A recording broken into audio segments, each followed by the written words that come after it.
санаи 28 декабри соли 2024 дар толори нави бинои парлумони ҷумҳурии Тоҷикистон ки худ бо як намои зебо, кандакории тоҷикона ва як бошукӯҳу ҷалоли меъморӣ бунёд шудааст, ироаи паёми асосгузори сулҳу ваҳдати миллӣ,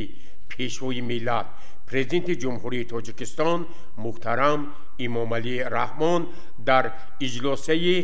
якҷояи Маҷлиси Миллӣ ва Маҷлиси намояндагони Маҷлиси Олии Ҷумҳурии Тоҷикистон баргузор гардид. мавриди зикр аст ки ҷараёни иҷлосия мустақиман тавассути ҳамаи шабакаҳои телевизион ва радиои Ҷумҳурии Тоҷикистон пахш гардид. дар қаламрави шаҳру деҳоти Панҷакен роҳбарият, сокинон ва мардуми ин диёри бостонӣ паёми асосгузори сулҳу ваҳдати миллӣ, пешвои миллат, президенти ҷумҳурии Тоҷикистон муҳтарам Имомалӣ Раҳмонро ба Маҷлиси Олии Ҷумҳурии Тоҷикистон бо як рӯҳ ва ифтихори хеле бузург мустақиман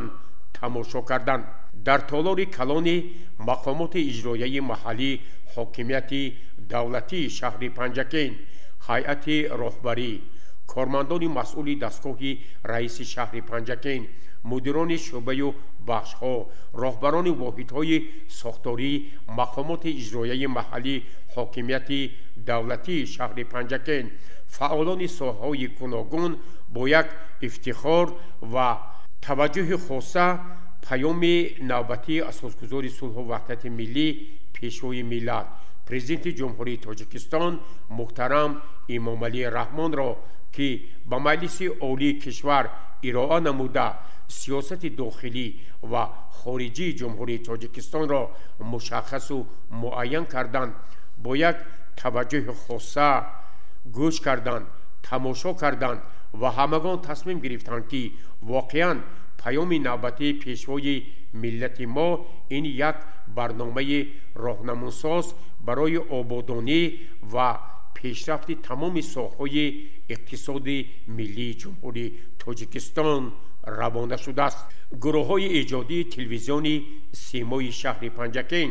ҷараёни ироаи паёми пешвои миллат, президенти ҷумҳурии Тоҷикистон муҳтарам Имомалӣ Раҳмон ба Маҷлиси Олии Ҷумҳурии Тоҷикистон ва тамошои дастҷамона ва мустақими онро тавассути шабакаҳои телевизиони кишвар дар ҳамаи мақомот, корхонаи муассисаҳо наворбардорӣ карданд.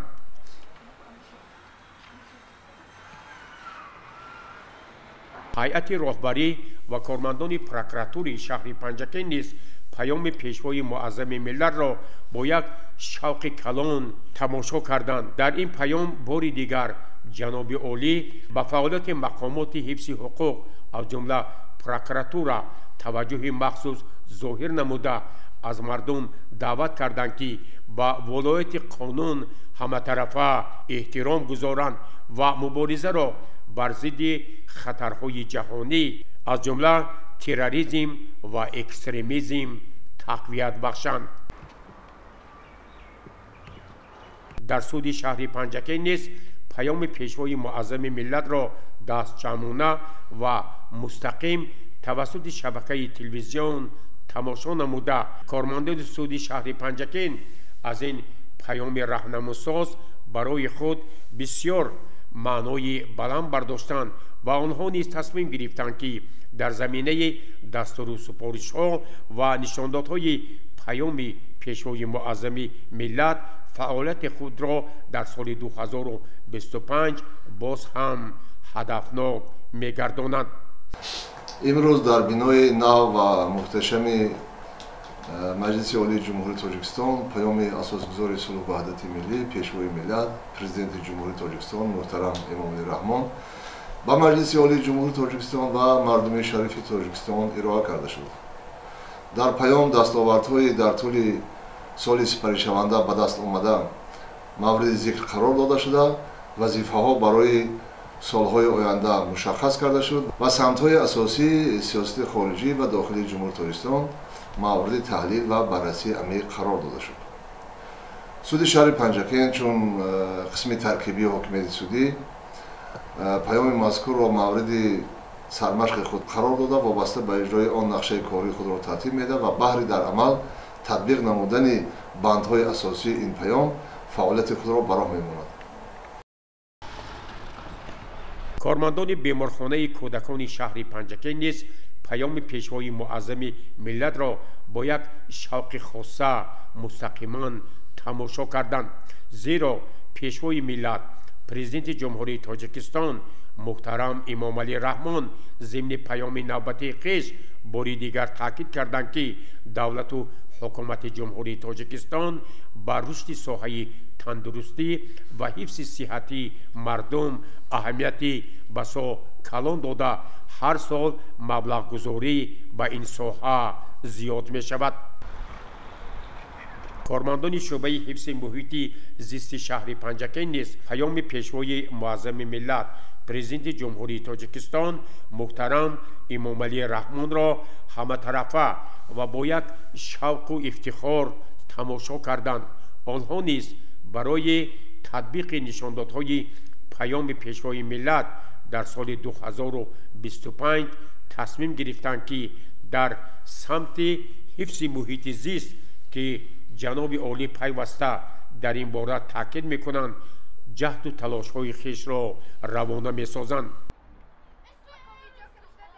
аҳли муассисаи таҳсилоти миёнаи умумии рақами 15 ба номи Абулқосим Фирдавсӣ шаҳри Панҷакен паёми президенти ҷумҳурии Тоҷикистон муҳтарам Эмомалӣ Раҳмонро ба Маҷлиси Олии ҷумҳурии Тоҷикистон дастаҷамона ва мустақиман тавассути телевизион тамошо карданд. онҳо аз ғамхориҳои навбатии пешвои муаззами миллат дар самти боз ҳам зиёд намудани музди маоши кормандони соҳаи маориф бунёди муассисаҳо дар ин соҳа бо як ифтихор ва андешаҳои созанда муносибат карданд ва тасмим гирифтанд ки дар партави паёми пешвои миллат ба баландбардоштани сатҳу сифати таълиму тарбият аҳамияти аввалин дараҷа медиҳанд. роҳбарият ва омӯзгорону донишҷӯёни коллеҷи тиббии шаҳри Панҷакен низ паёмро дастҷамона тамошо карданд. онҳо аз таваҷҷӯҳи пешвои миллат дар самти беҳтар намудани соҳаи тандурустӣ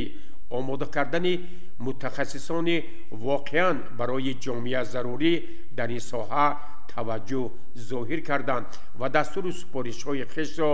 дар паём мушаххас намуданд. паёми пешвои муаззами миллат президенти ҷумҳурии Тоҷикистон муҳтарам Эмомалӣ Раҳмон ин раҳнамо як раҳнамои тамоми кормандо тамоми шахсоне ки кору фаъолият доранд шаҳрвандони ҷумҳурии Тоҷикистон мебошад. ин паём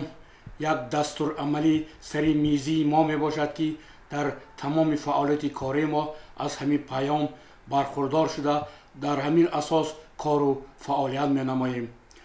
дар асоси дастури супоришҳои пешвои муаззами миллат ҳамасола маоши кормандои буҷетӣ сол ба сол афзоиш ёфта истодааст. мо кормандони соҳаи тандурустӣ, мо кормандони соҳаи маориф, мо кормандони коллеҷи тиббии шаҳри Панҷакен аз ин дастовардҳо яъне ки аз ин бурдбориҳое ки пешвои муаззами миллат мо ба додаанд хеле ва хеле сарфароз мебошем ва ҳама вақт кӯшиш ба харҷ медиҳем ки аз ин дастури супоришҳо бархурдор шуда сатҳу сифати донишандӯзӣ сатҳу сифати тайёр кардани мутахассисони миёнаи тибро боз ҳам хубтару беҳтар намоем. дар раёсати омури шаҳри Панҷакен низ паёмро бо шавқи калон тамошо карданд. раёсати омур як аз сохторҳои асосӣ мебошад ки барои рушди соҳаи иқтисодиву иҷтимоии мамлакат аз ҷумла шаҳри Панҷакен нақши калон дорад. дар масъи таҳсилоти миёнаи умумии рақами 71 шаҳри Панҷакен ҳайати омӯзгорону خوانندگان پیام نوبتی پیشوای ملت پرزیدنت جمهوری تاجیکستان محترم امامعلی رحمان را دستجمعانه و مستقیما تماشا کردند. در درمانگاه مرکزی شهر پنجکن هیئت کارمندان و متخصصان شبکه‌های کمک اولیه طبی و سانیتری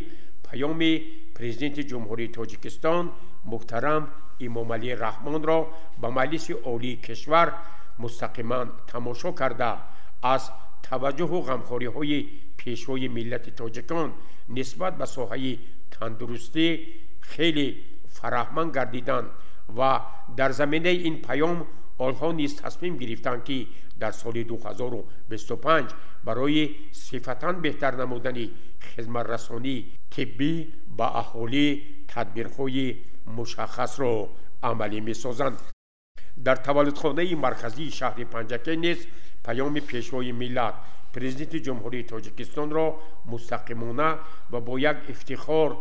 تماشا کردند و آنها نیز از توجه و غمخوری‌های پیشوای ملت نشاندادهای پیام که اساساً برای صفتاً بهتر نمودن امکانیت‌ها در مسائل طبابتی کشور روانه شده است خیلی شاد و مسرور گردیدند.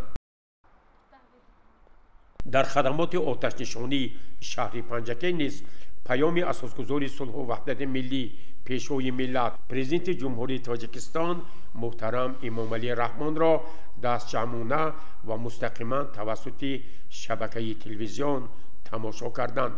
کارمندان این خدمات برای بهتر شدن فعالیت این ساحه که در هر یک پیام پیشوای معظم ملت تاکید می شود خیلی سرفراز و فرحمند می باشند.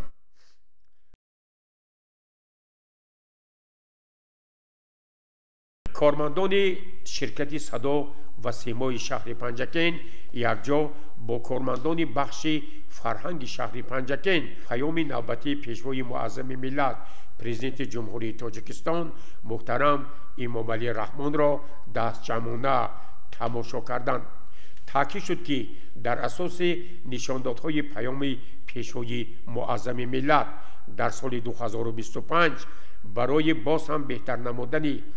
فضای اطلاعاتی شهر و دهات پنجکن تدبیرها اندیشیده شده